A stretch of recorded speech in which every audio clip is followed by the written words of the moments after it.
Título: Fábrica de Bebês. Eles me chamavam de fábrica de bebês, então agora eles nunca mais vão me ver.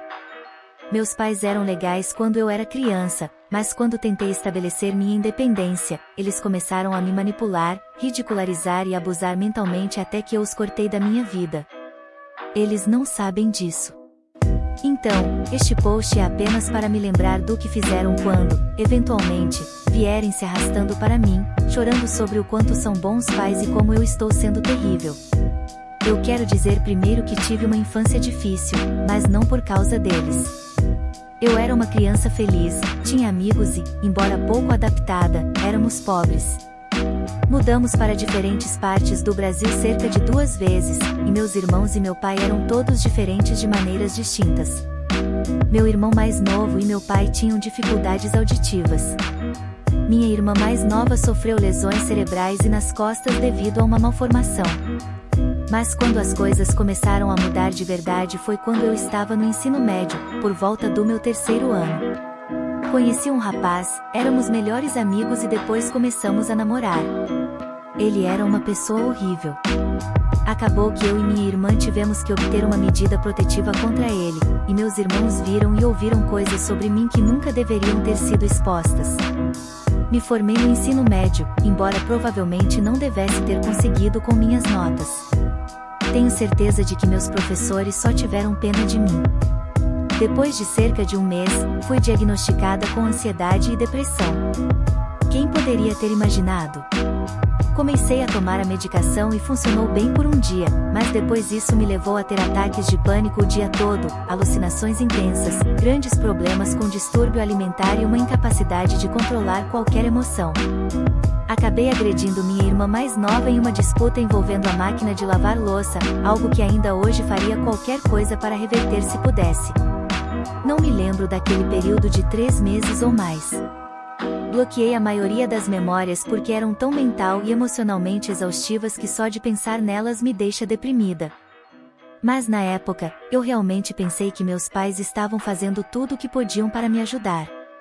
Eles poderiam ter feito mais, mas eu argumentei que estavam trabalhando e não tinham todo o tempo do mundo para me mimar, então eu deveria lidar com isso sozinha?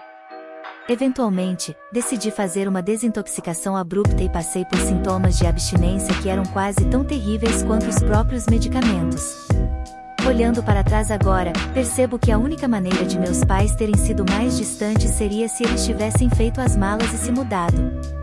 Eles não conversaram comigo sobre nada, não me ajudaram a controlar os sintomas. Quando ataquei meus irmãos, eles não os protegeram de mim ou a mim mesma. Agora, aos 22 anos, sem novos medicamentos, minha médica, que acabou de examinar meus registros antigos, ficou chocada porque me deram uma dose alta de medicação para adultos avançados, quando eu era uma usuária nova e sensível a medicamentos, com apenas 18 anos. Ela me disse que me iniciaram com cerca de 25 mg quando normalmente prescrevem cerca de 5 a 10 mg para novos usuários. Então, eles não fizeram nenhum esforço para me proteger durante esse período mentalmente traumático. Imediatamente após eu ter sofrido um trauma por quase 1 ano, eles me levaram a uma terapeuta que percebeu que eu estava escrevendo uma história com uma autoinclusão óbvia e muito influenciada pela minha vida cotidiana. Quando ela pediu para ver meus desenhos e tudo mais. Na próxima vez, minha mãe me retirou da terapia dizendo algo que ainda lembro até hoje. Eu não te mandei para lá para ela perguntar sobre suas histórias. Eu te mandei para lá para ela falar sobre como sua vida está arruinada. Ela não está fazendo isso rápido o suficiente. Bem, chegando ao final do verão. Mesmo que eu ainda estivesse lutando para sair de casa apenas para ir ao supermercado, eles me mandaram para a faculdade do outro lado do estado e basicamente lavaram as mãos de mim. Eu entrei no modo de sobrevivência, acreditei que meus pais estavam certos e que eu precisava disso. Então, fiz o melhor que pude para fingir que estava tudo bem. Eu não deveria estar lá, mas, a longo prazo, foi o que me salvou. Os amigos que conheci lá são algumas das pessoas que escolhi como família e conheci meu atual noivo lá através de amigos. Engraçado que eu não podia sair do campus, mesmo que meus pais morassem a cerca de 2 horas e meia de distância e não soubessem disso. Foi preciso convencer um dos meus amigos a ir cerca de 2 horas na direção oposta e foi lá que conheci meu noivo. Meus pais realmente não gostavam do Connor. Mas eles gostavam do trabalho gratuito que ele fazia para eles e de como ele era maduro o suficiente para me manter na linha para eles. Agora, eles poderiam delegar a direção e as emoções para ele, porque nunca se preocuparam em me ensinar a dirigir, conseguir um emprego, ou regular minhas emoções. Connor fazia tudo isso muito bem, então eles deixaram ele me ensinar. Mas sempre que a ideia de ele ser meu namorado era mencionada, eles ficavam em silêncio. Eles não queriam que eu namorasse ninguém, especialmente depois do meu ex. Eu pensei que era só preocupação deles comigo depois de um período traumático e fiquei grata por isso. O Connor nos ajudou a nos mudar umas 5 vezes. Ele fazia coisas de graça para meus pais o tempo todo e sempre foi respeitoso com eles. Mas, eventualmente, eles se mudaram para a mesma cidade onde eu estava estudando, e eu estava passando por uma fase difícil novamente. A Covid chegou no final do meu primeiro ano e, agora, eles moravam na minha cidade universitária. Comecei a estudar meio online para o meu 2º ano. Morar com meus pais novamente foi um inferno. Eu já estava acostumada a viver em um dormitório e queria ir e vir como quisesse. Meus amigos me davam caronas e eu lutava para conseguir um emprego. Até que um dia, me inscrevi e comecei a trabalhar em um McDonald's. Eu estava indo terrivelmente mal na faculdade, não queria mais estar lá. O ensino à distância era difícil para mim e eles não faziam nada para me ajudar. Eu estava lentamente caindo em uma nova crise de depressão. Não queria nada mais do que encontrar meu próprio espaço. Durante esse tempo, meu pai estava constantemente trabalhando horas extras e, um dia, quando eu estava provavelmente no meu pior, ele fez uma piada sobre estar pegando todas as horas para se afastar de mim. Lembro disso claramente. Eu estava declinando mentalmente, ficando cada vez mais errática à medida que o tempo passava, porque estava afundando de novo, e eles só sentavam e assistiam enquanto continuavam me julgando e fazendo comentários maldosos. Além disso, eu não era conhecida por moda ou higiene. Eu estava constantemente consciente de mim mesma e não tinha controle sobre meu corpo, então nunca fui de me arrumar muito. Mas, um dia, eu e o Connor íamos sair, então peguei meu vestido mais bonito, umas meias, calças e minhas sapatilhas favoritas, e fiz meu cabelo todo bonito e até tentei maquiagem. Eu me senti tão bonita e confiante, e recebi mensagens cheias de elogios. Enquanto ele estava a caminho para me buscar, minha mãe e meus irmãos chegaram primeiro. Minha mãe olhou para mim e me mandou trocar de roupa. Ela começou a rir e estava histérica com a minha roupa.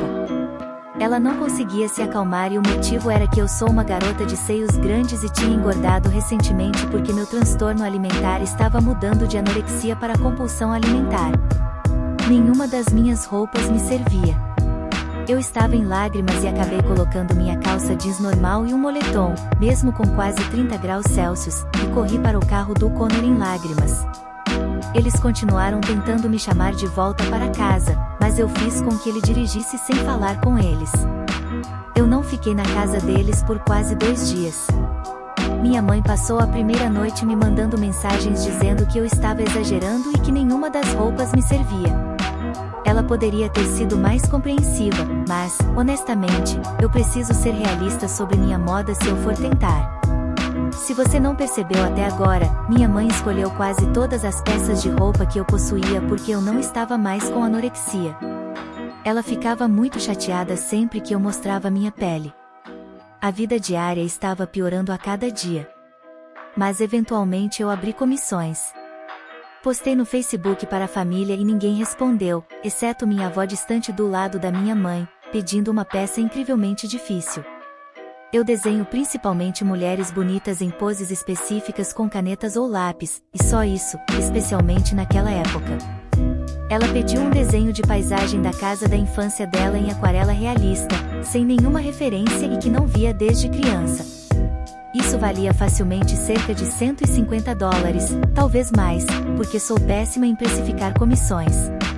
Eu ofereci por $60, e minha mãe perguntou se eu estava falando sério. Ela disse que não gostava da avó ao ponto de não entrar em contato com ela propositalmente por quase uma década e que isso estava muito fora da minha zona de conforto, que eu teria que aprender novas habilidades apenas para fazer isso e ainda mais da metade do preço.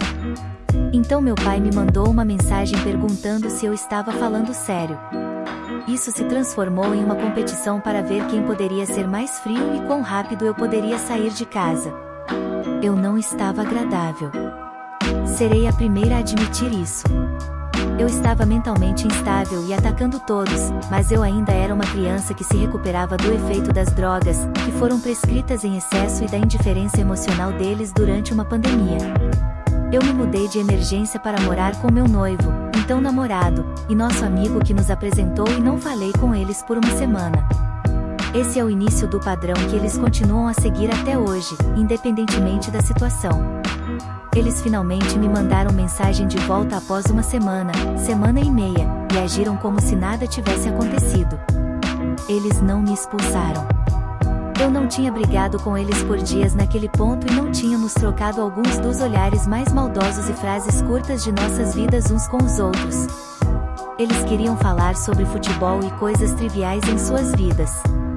Eu não sabia o que fazer. Era minha família e eles estavam me dando a chance de voltar depois de eu ter me preparado mentalmente para ser excluída para sempre. Naquele ponto, claro, eu aceitei. Talvez falássemos sobre isso no futuro e ríssemos de como fomos arrogantes. Tudo poderia mudar para melhor? Talvez.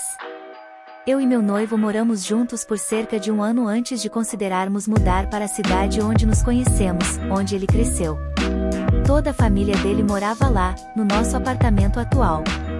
O lugar estava cheio de traficantes, pessoas nos perseguindo por causa do carro velho dele e até gente defecando no corredor.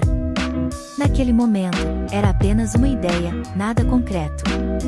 Mas quando sugeri a ideia ao meu pai, um dia em que ele estava me levando para casa, ele começou a falar sobre como eu me tornaria uma fábrica de bebês para o Connor se eu me afastasse do meu sistema de apoio. Ele alegou que a família dele me transformaria em uma peça de xadrez, porque eu era mentalmente fraca e não conseguiria resistir à influência deles. Ele desabafou por um longo tempo, falou coisas aleatórias e até expressou um tipo de arrependimento por ter tido a mim e aos meus irmãos tão jovens e por ter se mudado para o outro lado do país devido a problemas financeiros. Eu perguntei se ele estava dizendo que se arrependia de nos ter e de morar neste estado. E ele respondeu: eu não disse isso. Não coloque palavras na minha boca. Entrei em meu apartamento e chorei por algumas horas. O Connor ficou irritado, mas otimista, porque pelo menos ele estava falando.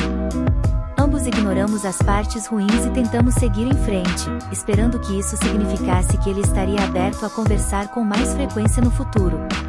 Mudamos para a antiga casa do meu noivo. As coisas estavam bem por um tempo. Quanto mais longe eu estava da minha família, mais percebia que mentalmente eu não conseguia lidar com eles. Eles haviam sido tão cruéis e manipuladores. Lentamente, fui diminuindo a frequência das minhas informações para meus pais e estabelecendo meus limites. Houve muitos comentários maliciosos jogados em minha direção. Eles continuaram usando o Connor para trabalho durante esse tempo, em vez de mantê-lo à distância, e se recusaram a reconhecer que estávamos sérios e planejando morar juntos. Nada de significativo aconteceu por cerca de 1 ano e meio, até o último ano. Agora estamos em 2022 e, na maior parte dos 3 anos em que estamos juntos, moramos em nossa própria casa. Eu trabalho em 2 empregos e ambos estamos felizes. Estressados, mas felizes. Minha mãe mandou uma mensagem no nosso chat em grupo dizendo que eu deveria largar meus empregos e me mudar de volta para a cidade deles para me tornar carteiro, como meu pai. Ela jurava que era um trabalho do governo, com salário e benefícios, e que era o melhor que eu poderia fazer, sendo uma desistente universitária que trabalha em 2 empregos. Eu respondi que estava ganhando quase $1.300 por mês com os 2 empregos e que havia acabado de comprar minha casa. E que a cidade onde ela morava era absolutamente terrível. Lembra do meu antigo apartamento? Só tem isso disponível lá. Eu não estava animada para voltar agora que morava em uma casa de 3 quartos, tranquila e só minha. Ela respondeu ligando para mim 4 vezes em um dia, mandando várias mensagens no chat em grupo, espremendo minha DM, além de mandar várias mensagens para o Connor e ligar para mim novamente. Passei 2 dias ignorando antes de finalmente responder. Atendi suas ligações e ela passou quase todo o tempo de uma chamada de 15 minutos tentando me manipular, me chamando de desistente universitária novamente, dizendo que eu não estava feliz lá, que estava muito longe da família e que não havia motivo para eu viver lá, especialmente porque meus empregos estavam me matando e não tinham os benefícios que o trabalho de carteiro tem, como um emprego do governo. Eu não tive coragem ou espaço para dizer a ela que o Serviço Postal dos Estados Unidos não é, na verdade, uma entidade governamental. É uma empresa privada. Eu disse a ela que não precisaria de nenhum dos benefícios até os 26 anos, pois eu tinha todos os benefícios que eu precisava porque meu pai também tinha o mesmo trabalho. Ela ignorou isso e falou por cima de mim para tentar explicar o quão miserável eu estava naquela cidade. Eu disse a ela que precisava desligar e terminei a chamada. Então, agora nunca mais vão me ver. O dia de ação de graças chegou. Toda a minha família estendida, tios e tias do lado do meu pai, vieram e ficaram conosco. As coisas estavam indo bem. Eu estava me divertindo com minha família pela primeira vez. Então, ouvi minha mãe sussurrando para o meu tio que toda a minha personalidade agora é apenas o Connor. Eu não tenho mais nenhuma semelhança de mim mesma e até me mudei para me tornar a garota do Connor. Meu tio não reagiu e não disse nada, mas eu tive que me esconder para me recompor porque quase perdi a cabeça. Estamos nos aproximando do fim da nossa história. No dia anterior à véspera de Natal, Connor me propôs, cercado por sua família incrivelmente amorosa.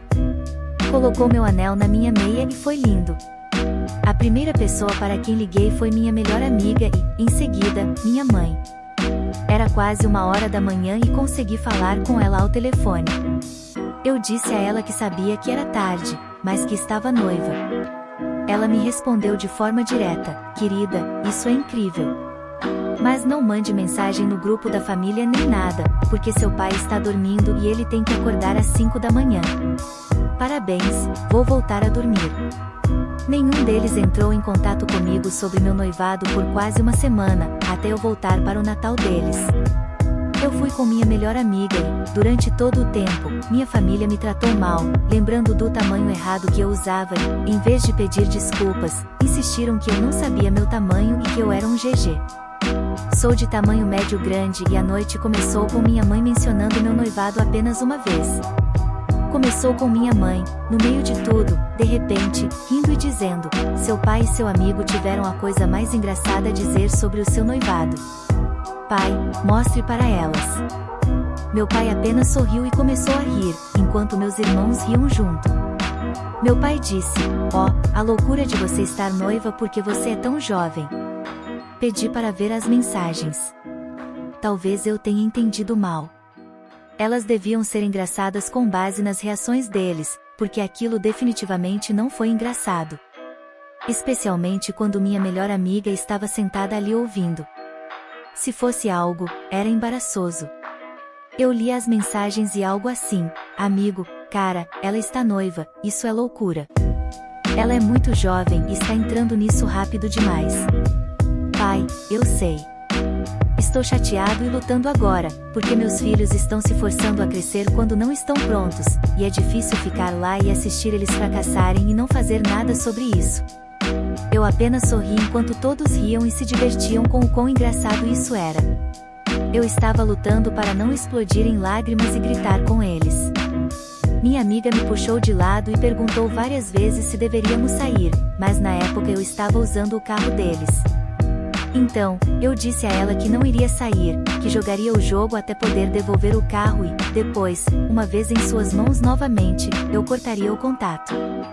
Connor deveria ter descido para vê-los e passar o Natal com eles, mas ele não conseguiu encarar a situação, sabendo que isso é o que eles mostraram de bom grado para nós, especialmente depois do Dia de Ação de Graças. Depois disso, comprei um carro, meu primeiro carro, que é todo meu. Entreguei o carro deles de volta na semana passada. Estou reorganizando minha vida, aprendendo a fazer coisas de adulto bem depois do tempo que deveria. Aprendi a dirigir, pagar contas, fazer orçamentos e controlar gastos. Como existir tudo com a ajuda do meu noivo.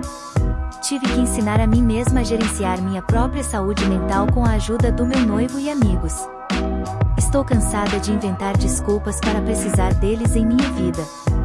Não quero lidar com a vergonha do meu corpo, o comportamento elitista, o olhar para baixo, para Connor, por qualquer motivo. Não aguento mais. Liguei para meu tio, o do Dia de Ação de Graças. Expliquei minhas decisões e ele imediatamente me disse que me apoia e que meus pais não sabem como nos tratar como adultos. Que eu não sou uma fracassada e que foi a primeira vez na minha vida que percebi que meus pais me condicionaram a pensar que eu era de fato uma fracassada. Então, mãe ou pai ou qualquer pessoa da família, se vocês encontrarem isso, essas são as razões pelas quais bloqueei os números de todos e excluí o Messenger.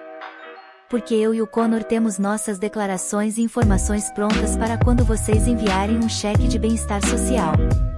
Digam para nos deixar em paz. Vou me casar e vocês não estarão lá. Não deixarei. Se eu tiver um filho, vocês não o verão. Não me importa o quanto vocês choram e me fazem sentir como se eu tivesse feito algo errado. Não sou uma pessoa ruim por estar com problemas. E as coisas que vocês me lembram foram coisas que eu fiz, como uma criança drogada, uma criança que vocês deveriam ter protegido e cuidado junto com meus irmãos. Quando eventualmente descobrirem que cortei o contato, por que não avisei antes? Simplesmente desapareci. Depois que o carro não estava mais em minhas mãos, eles surtaram. Se algo memorável acontecer, atualizarei. Atualização, olá novamente a todos. Já fazendo cerca de um mês desde a minha festa de despedida às 2 horas da manhã.